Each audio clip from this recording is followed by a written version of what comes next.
Hey, Sean, do you know what? I think that our listener want real protection against cyber risk, and I know that High Trust is the leader in cybersecurity assurance. But what makes them the go-to choice? Well, according to our friends at HITRUST, because their framework covers 100% of the known tactics, techniques, and procedures, in 2024, organizations with a HITRUST certification had just a 0.59% incident rate, meaning 99.41 stayed breach-free. That's solid, but what about staying sharp over time? HITRUST regular certification process isn't just a checkbox, it actually drives improvement. Repeat customers see up to 54% fewer corrective actions needed year over year. And now, with their new AI security assessment and certification, you can actually tackle AI risk with confidence as well. Then check out the iTrust framework. Go to hightrustalliance.net to learn more. All right, well, There we go. here we go. We're off and Day two, running. Sean. It's a good morning. It's a good start. I was hoping for rain. You're hoping for rain. Yeah, I mean, clouds are out London is it's failing me. It's only 20% today. So yesterday I didn't look, and I didn't bring a rain jacket. Today I brought a rain jacket, and it's not going to rain. Yeah, but you know, So Smart the curse. Then there we go. We got it. smart Can we keep marketing. you like that? Yeah. Smart marketing yesterday. Like for the first time, there was a merch that we really wanted. Like on a right. booth, they gave us an umbrella. There's one umbrella. Like, okay, Well, there you this go. is Perfect so timing. proper for London, right? A friend of mine does the merchandise at festivals, music festivals. And he has one store for sunny weather and one store for bad weather. And they make the call on the day as to what, and it's amazing how much difference the sales is. I I'm bet, sure. yeah. I'm Those, sure. those hoodies and those rain jackets sell very well when it's peeing hard. See, you gotta be smart and Gotta be ready for smart. the market. But talking about being smart and ready for the market, I mean, we got a smart person here, which is not me. It's not Sean. not me, It's that's for Rob sure. Black. Hi guys, So good to to see see you. you. It's welcome Oh, back. Yeah, so good to it's see been you. another year. Can you believe good it? to see you. I know. And last year we didn't get to talk. We just got to say We hi. just waved, gave looks across the DLR. It was such an exciting moment, wasn't it? Yeah, but And then didn't manage to connect up at the event. at So least you guys are too busy. You didn't have room for me in your schedule. That's what it was. Oh, well, that's too bad. But we sure made time, Absolutely. and we made time to catch up in between, which is we did. important. It's not just the event. So We had some really good ideas and chats as well. So it's been Yeah. interesting reflecting on Yeah. how things have evolved over, or not evolved as well. So yeah. it's an interesting time, isn't it? Yeah. So it is why don't we interesting. start with a few words about who you are, what you Okay. do, and What what you're you're up to now. focusing on now? I feel like I'm advertising myself in the latest app. Go Hi, for I'm it. Rob. Go for it. Hi, I'm Rob. Yeah, so Rob Black. I've got various different hats at the moment, but I guess fortunately last year I was nominated and awarded to be UK Cyber Citizen of the Year, which is great. Very cool. I guess for me, great recognition of the work we've done beyond just the technical cyber. So I've spent a lot of time building communities and pushing agendas on particular topics. So I run the UK Cyber Leaders Challenge, which is something we talked about before, encouraging soft skills and leadership skills in individuals and kind of getting those students university students who might be thinking about a career in cyber or might have not even thought about a career in cyber to really kind of be inspired and given some great role models in cyber and to come in and practice effective communication skills, briefing skills, critical thinking, giving answers where they're not definite about what level of confidence they've got regarding an attack. So we get the students to play the roles of an advisor to the government during a time of an escalating crisis. And it's really good bringing those students in and getting them to think, I think, much more multidisciplinary about cyber, which I think is one of the big trends we're seeing at the moment. Which Yeah, is, I think that's what we're going to yeah. talk about. Yeah, and then I guess the last thing I'm doing is continuing on our conversations in the past. I was talking about the use of deception as proactive defence, and for me that's something that I really am pushing and trying to encourage around the community, particularly around our critical national infrastructure stakeholders, and really using the use of deception. So I've launched the Global Institute of Cyber Deception, so having lots of fun, keeping myself busy as well. So Sounds like it for sure. I want to pick on one thing, just maybe to kick it off, because we were chatting with Madeline Vanderhoot yesterday from Forrester, and she was talking about the human element, of course, behavior-based things, and you're talking about soft skills. Yeah. And I think, I don't know if most people, but certainly when I think of cybersecurity, I think engineering, I think coding, which is ones and zeros. Absolutely. Right? Very binary. In math, right? Math, you have an equation, you end up with the same result over and over. But as soon as you throw that human in there, they're awkward buggers, aren't they? it's not cut and dry. Yeah. It's not on or off, one or zero. But I think I think you make a really good point, and I think what you're seeing is two different communities having to come together. And the engineer designing community, who've spent their time with code and stuff like that, they have spent most of their time developing products, developing systems and architectures that design out risk. So they cannot afford to have something that doesn't do what it says on the tin. Right. Yet I don't know many humans that do what they say on the tin all the time. And we're having individuals operate. And the technologies that the bad guys are using now, there's such challenge for us to, operate in a way that the engineers would expect humans to do. So I'm not a fan of the phrase "humans are the weakest link." I think that's the failure of designing a system that appreciates we're actually operating in a social technical world, and that we actually have to have that integrated approach. But I think what's also really interesting, if we think about that, is that one of, I think, the mistakes the industry, mistakes probably a strong word, one of the challenges I think the industry has is that if we recognise we have been focusing on tech only and the codes and that mindset, that actually there's more opportunities to think about how we defend by bringing in thinking about the human, and particularly thinking about the human aspects and decision-making aspects of our attackers, and that's something I think is really interesting. So. And we're definitely going there, and I'm surprised it took us so long, but here's another human thing again. Yeah. But what you mentioned about Madeline and Jinan Banjin when we were in Australia, the old Forrester researcher, they're going there. It's about behavior. We start with behavior changes, and then we use the tech that we have eventually to help with those behaviors. With a wrapper around it. And that's, I think that he kind of summed it up like ITSPmagazine, which is he's thinking 1 and 0. I come from sociology and political science, where I've learned that we don't do a science that is 0 and 1, because you can't. You can do a research and then I think social science is different to the hard sciences. Yeah, and absolutely. the value of social science is showing rigor and systematic thinking based on evidence. Right. When there's not necessarily the consistency and the kind of what's the word? I don't know. The rigidness of the hard science. And actually, there's so much value of social science, because the other alternative is just to go with anecdotal thinking, anecdotal opinion. Opinions get us nowhere as well when you're trying to. It becomes trial and error then as well. Exactly. So, and it is more trying to understand why people did this and what can we do to influence that versus, this is the solution and this is done. And I think this could be exactly what we should be talking about, because you have some ideas. I do, and I love them. And I think what's really interesting is that, if anything, one of the themes for the conference this year is about bringing the geopolitics into cyber, and we've seen how important that is with recent developments this year. Paul Chichester was on the keynote stage from the NCSC, Director of Ops of the NCSC, yesterday. He said, states don't hack for fun, they hack for an objective, and they hack for a reason.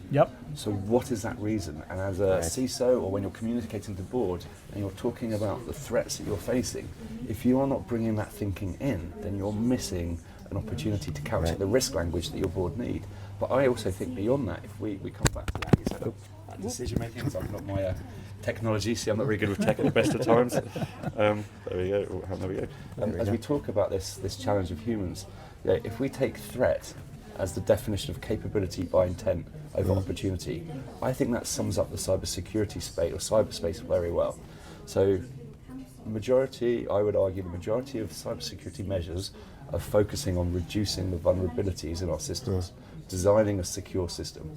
That to me is attacking the opportunity aspect of the threat dimension. Right. So we design out those vulnerabilities, reduce the opportunities for the attackers, a secure system. But we have a human threat actor who's making decisions, still going after us, and it has capability and intent, both technical capability and intent, mindset, and so on. When we talk about our threat actors, we can talk about the MITRE attack framework, we can talk about indicators of compromise, we can talk about TTPs, you name the phrase we want to use. We're talking about them in technical capability terms. We so very rarely talk about their intent, their decision making, and what they're doing it for, why they're doing it for, and what that might mean as they're approaching our networks or as they're inside our networks. And that's where I think deception really comes in as a proactive measure for cyber defense. And I think we can have a lot of fun designing secure systems and defensive measures, not just secure systems, that engage with that side of the attacker and don't just focus on the ones and zeros of the kit. And that opens up a whole wealth of activity and work and research that we should and can be doing. I think that's probably an area that I think the industry really needs to kind of take a more professional approach to, because I think we too easily fall back to threat actors being caricatures of nation state, national bears or national animals or national birds, whatever it might be. And it might be great for the marketing teams, and you can put it on a T-shirt. Right. But this is a professional game. Look how much money is being spent on cybersecurity. Look how much money a company, organisation is losing per day when it gets wiped out by cyber. Yeah. I don't feel that's something that should go on a hoodie. We should be taking this more seriously, to be honest. So, yeah. And if you don't think about the intent, you're just trying to use the same tool to catch them all. But you're actually using the wrong tool, probably. Well, I think if we use warfare analogy, and this isn't about creating fear or anything, if we use the warfare analogy, guns do something in war. They also do something in crime groups and so on. So you can use the same tools in a variety of different ways. It's quite a blunt instrument. Use it differently. Now we need to start thinking about what we need to use our tools for against the attackers we're engaging with, and how do we want to shape them. So I think there's some really, really simple and clever techniques that don't even need to use many technical tools, that really shape the attacker's understanding of what's going on or their expectation of what's going on, even before they come into our network. So, imagine if you put a notice up saying, as an organisation, we are researching and exploring, or put an invitation to tender out for using deception technologies. At that point, the attackers, who might be doing that open source research on you, know that you're probably using deception technologies in defence of your network. Now, you don't necessarily want to say, I'm using companies A deception technology in such and such a way. You might not want to share that. But now the attacker, when they approach your network, if they've done their research right, has come across this and is now going, they've probably got deception. Right. And at that point, that's influencing their decision making. When they come across an open port, are they going to go, that's an open port, that's something I can explore, let me find my way in, because they're crap at designing the network? Or are they going to go, I know what these guys are up to, this is the deceptive bit, this is the plant, this is the honeypot. This looks too good. Yeah, exactly, too good to be true, I won't go in it. The NSA have done some great research on this and made it publicly available. They've had 2 pen testing teams up against the same target. The only difference between the 2 teams was they told one of the teams, by the way, we're using deception. That team moved through the network more slowly, questioned everything. When they came across a vulnerability, they thought it was a plant. So they're like, oh, come on, guys, we're not that stupid. And it was great to see the difference in progress. Yeah. What was the technical capability there? We're using deception. Right. Let's get a little bit more innovative. Let's get a bit more clever. We can use, It's computer games. psychology, Absolutely, right? it's You know what it makes me think? The Princess Bride movie? Right. When swapping it's swapping, oh, I was left, but you thought I was left, but that's right. It's like double deceptions.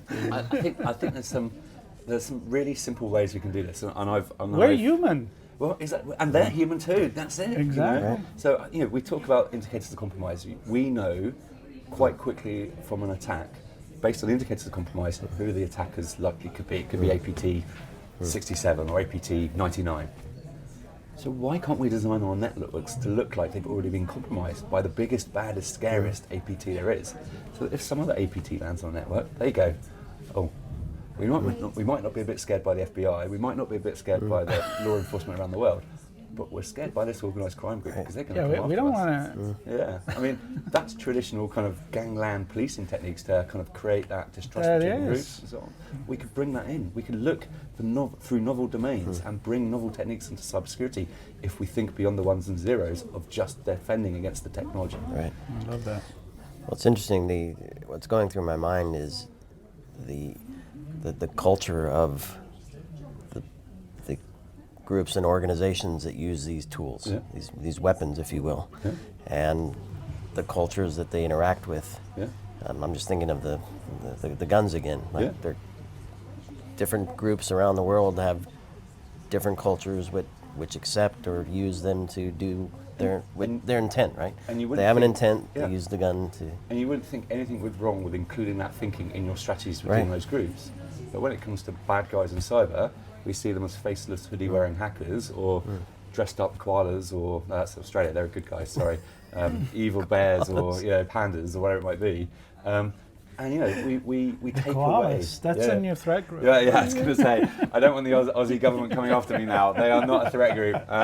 Got my wrong national animal there. But you can see what I'm saying is like we're cartoonising the threat actor. Yeah. We're not thinking, okay, what are the strategies we need to bring in? How can we approach this? We're seeing, organised crime groups offering attack capabilities as a service.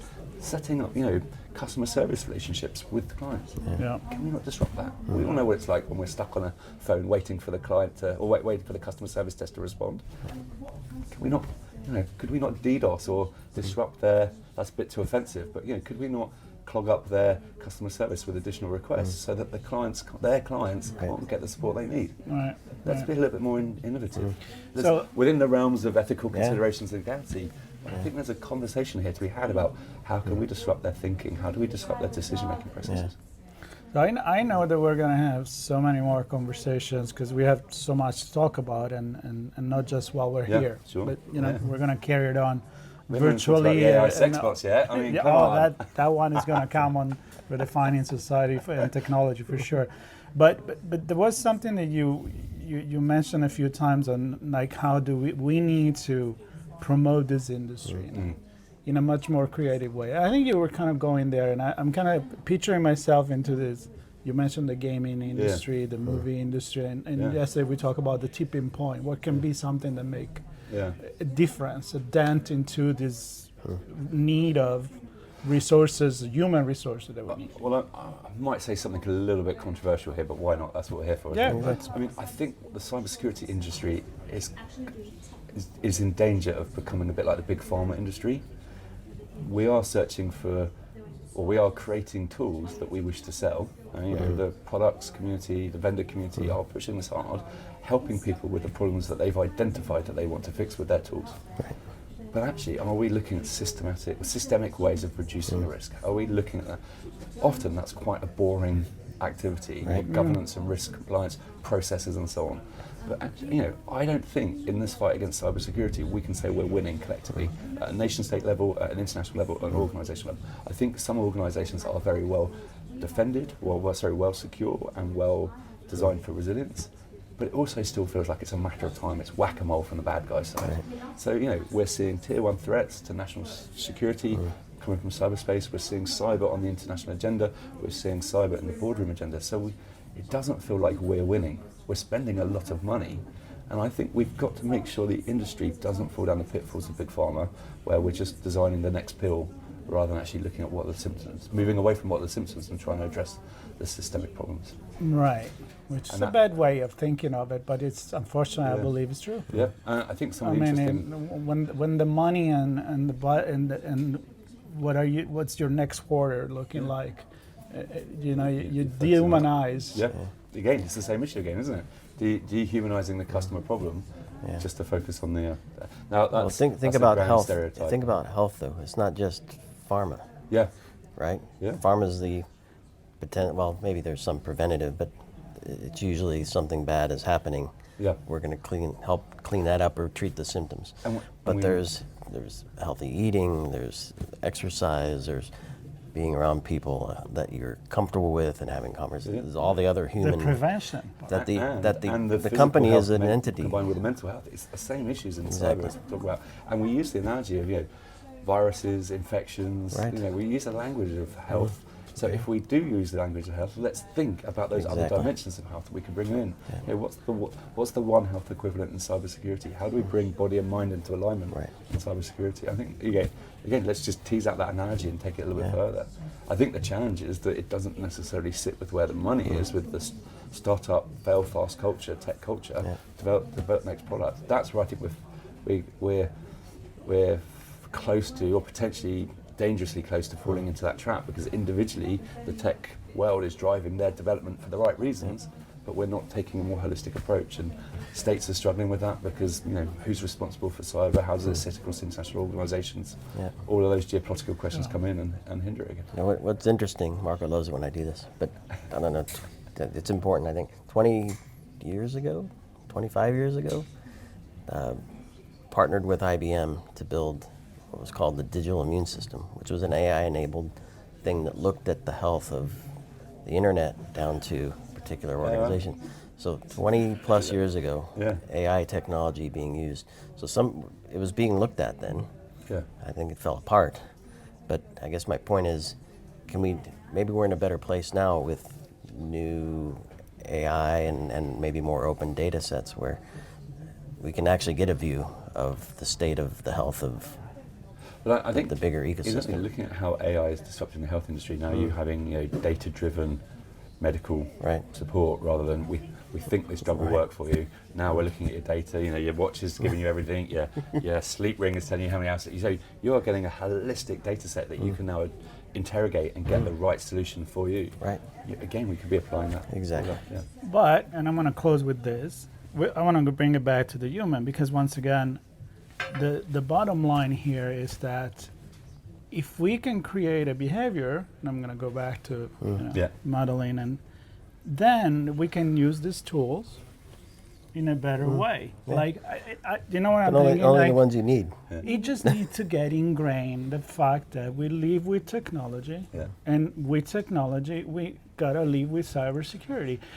If we live with cars and there are traffic lights, and that it become natural that you, unless you want to risk, you look at the red light, the green light, you look left, you look right, Yeah. and then you cross the street. Watch You for don't people, even your behavior. It becomes ingrained. It becomes unconscious. And we don't have that in cybersecurity because it's still here. Like that's mystery. It's magic. So I- Magical mystery mystery tour. magic shaman thing. Well, so perhaps I can personalise a bit, and apologies if this sounds like I'm talking about me. I was very fortunate to win the award last year, but I felt like a fraud in the industry, and I feel like I've done a good decade, 15 years plus in cyber. Every line manager I've had has said I've done really well, but I felt like a fraud because I don't necessarily come from that technical first mindset. I've spent time working with the military, bringing human sciences into the UK operations. I've thought about soft skills and leadership skills and how we can empower those skills in people rather than just the deep technical skills. So I feel like I've been pushing against the trend. And That's why you won the award? Well, I think that's but I think that's perhaps reinforcement that there's value there. And for me, that gave me a little bit, not a little bit, a lot of, actually, I'm doing something right here. And I might not have all the answers, but we are opening up the field and making it a more diverse approach. We're dealing with complex threats. We're dealing with a complex world of digital, humans, and so on. The simple stuff has already been done. I'm sorry, engineers and techies. I'm not saying you're doing simple work. You're doing complicated work. But the world we operate in is complex. And we need to bring different mindsets, different approaches to address this, to give us that advantage. And that is bringing both together, in my mind. Couldn't Perfect. say that better myself. I could. You could. In Binary code. If I could, I would have won the award myself. And clearly, I've won no awards. But I think that for me is that just that opening up to the community and doing that. So. No, it's beautiful. Yeah, very good. Well, thank you so Gents, much. it's been a pleasure. We'll catch up again. always. Oh, absolutely. We're going to do so much more We together. have lots to talk about. Yeah. Next time we need to have a beer. I need to change this to a beer. Or I know, something, that's you vodka. Oh, is it? Oh, is it? You're drinking it like water. God, I haven't It's even noticed. It's quite impressive. It's only 10 o'clock in the morning as well. It's great, isn't it? Yeah. It's like holidays and So you all go the to good the airport, you ideas can have a come beer. from. Conferences and you can have a drink before anyone tells as well. It's a long day. We have a lot coming up. Yeah. So I want You've got you some guys great to speakers as stay tuned, and we'll be back with so much more. In the Exactly. meantime, ITSPmagazine.com/ Infosec 25. There you go. You love to say that. I do love to say that. All right. Stay tuned. Rob, thank you so much. Real pleasure, gents. So good to see you. Catch up with you soon. Really good.